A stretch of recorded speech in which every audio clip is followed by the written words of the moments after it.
So we will get started. Could you briefly introduce yourself?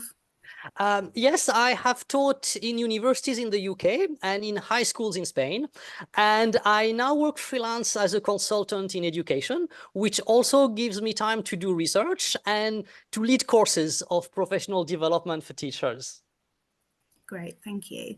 You've done some research on the topic of creating an effective learning environment using digital resources. Could you tell us a little bit more about your research and your findings, please? Yes, of course. Last year, I carried out research in 4 countries around the world, in Uruguay, Malaysia, England, and Georgia. And unsurprisingly, one of my conclusions is the fact that teenagers nowadays are very lucky because they have access to so many digital resources that can enrich their learning. They are not aware of the privilege they have. They take it for granted because they grew up in a digital world. So digital resources for them are a natural way to receive information and to learn. And from their tablets or from their phones, they can access that infinite library of knowledge.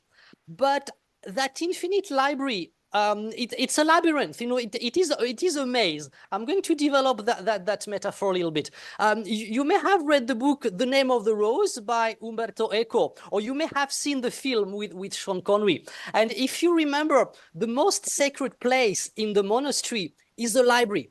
But you can get lost in that library if you do not have a guide. And it is the same in cyberspace with digital resources. You can get lost if you do not have a guide.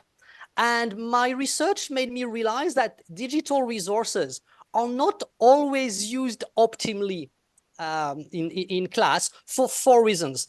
Reason number 1, it's about the quality of the resources. Some sources can be a little bit dubious. For example, some videos that are made by university students for an assignment or for a presentation.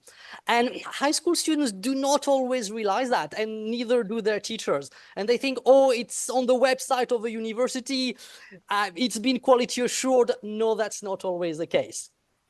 Second reason has to do with relevance, relevance for their specific course. I wanted to say age appropriate, but it's much more level appropriate. For example, a video presenting the Maya civilization of Central America will use different terms for primary school and secondary school. So for younger students, the concepts may be easier about population and their religion. But for older students, more sophisticated terms will be used, for example, anthropology. And some other topics would be addressed that would not be appropriate for younger learners, for example, death or human sacrifice. And this may be relevant for some courses, but not for others. Another example, to stay with the Mayas, if in the course we cover both the Mayas and the Aztecs, then it makes sense to choose resources that compare them, but otherwise it would not be relevant. So for example, the Maya god Kukulkan, the feathered serpent, is quite similar to the Aztec god Quetzalcoatl, but unless learners cover both, these comparisons would be confusing. And the third issue I identified is about the perspective presented in the digital resource. And some students and even some teachers may not always be aware of it. And I will give you an example to stay with our Mayas in Central America. A text written from a Spanish or European perspective will refer to colonization, to pre-Columbian America before the discovery of America by Europeans. But in Guatemala, people talk about invasion. The words are different. And I think it's so important for digital resources to pay attention to the context and the vocabulary that reflects it. And a fourth issue I identified has to do with access. The fact that digital resources, it may be obvious, but they need to be available and accessible. And it can be very frustrating to find a source which thinks is going to be perfect, and then to realize it is not available in a particular location, in a particular country, or because the school does not subscribe to a particular journal. That's really great, really interesting. Thank you. So one of the main types of digital resources that teachers often talk about are videos. What did you conclude about the use of videos? Yes, digital videos are typically used in three ways: before, during, or after class. Before class, typically it's, students' preparation. That's the model of the flipped classroom. Students are given the opportunity to start exploring a new topic in a rather passive way, just watching a video. But if you ask questions as well, then learners are not just passively watching, they start engaging with information because they search for particular elements of answer. For example, if they watch a video about Darwin and his theory of evolution by natural selection, questions could be about his journey to the Galapagos Islands, I think 1835, about the finch birds he observed, so that students start building some knowledge before any classroom intervention by the teacher. So that's before. During class, of course, videos can be used in class as illustration, although more and more teachers are reluctant to do so because it takes time. It takes time away from beneficial activities we can do in class with students. So we have so few hours with students. It is a pity to spend time watching videos, I think. And then after class, videos are a wonderful tool of consolidation or extension. If students are interested in the topic, it could be optional. They could be called, if you want to learn more about Darwin, watch this video. Or if you want to learn more about the difference between the Mayas and the Aztecs, watch that video. Yeah, it's definitely something I'd not thought of before, about the different stages of video use. How about digital images? How do they differ? How do teachers use them? Yes, digital images can lend themselves very well to a range of learning activities that help students make links between topics, links between concepts in three ways: creatively, critically, and culturally. Creatively, because making connections is the basic definition of creativity.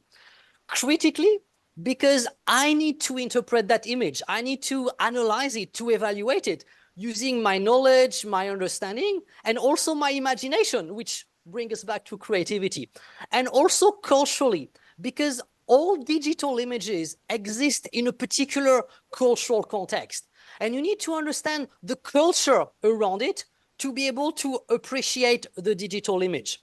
For example, if I show you a self-portrait of Mexican painter Frida Kahlo, you might initially think, wait, I think I recognize her. Where have I seen that before?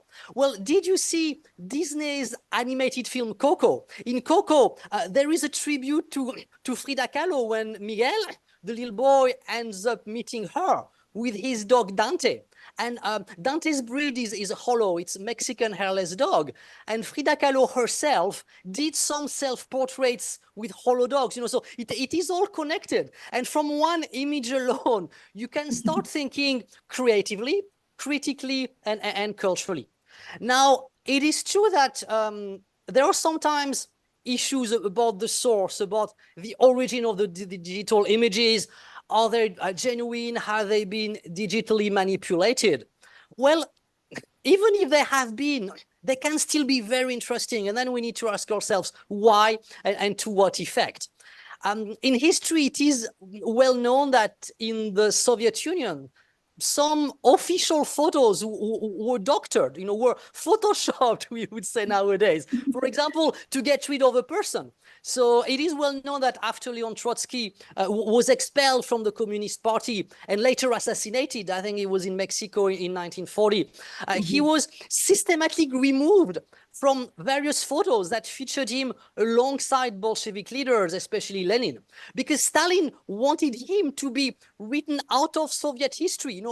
Nowadays we would say the word cancelled. Stalin wanted him to be cancelled. So these photos have been altered, but they are interesting precisely because they have been altered. So yeah, all digital images can potentially be used in class as long as we have some guidance about the context.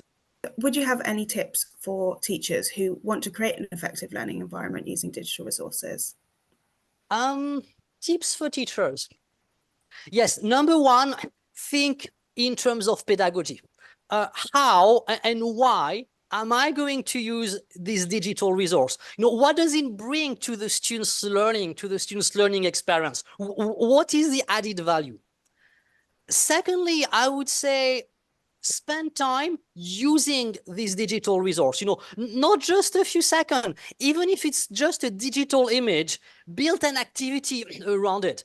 I feel like saying, exploit that resource, squeeze it, extract as much as you can from it. And from one single image, you can build an entire lesson. For example, the image of the finch birds that Darwin observed in the Galapagos almost 200 years ago, or a digital map of the Maya city of Tikal in Guatemala, showing temples, palaces, pyramids, water reservoirs, and there is even what some archaeologists think was a jail. So you can have that digital resource at the start of the class or at the core of the lesson. About the Mayas, then to be complemented by 2 videos about the Mayas from 2 different perspectives. And linked to that, and I'll stop talking, will be my third tip, do not underplay the power of digital resources to help students learn.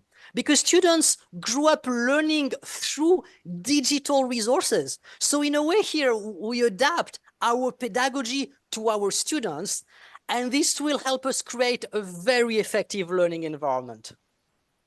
That's wonderful. Thank you so much for your time.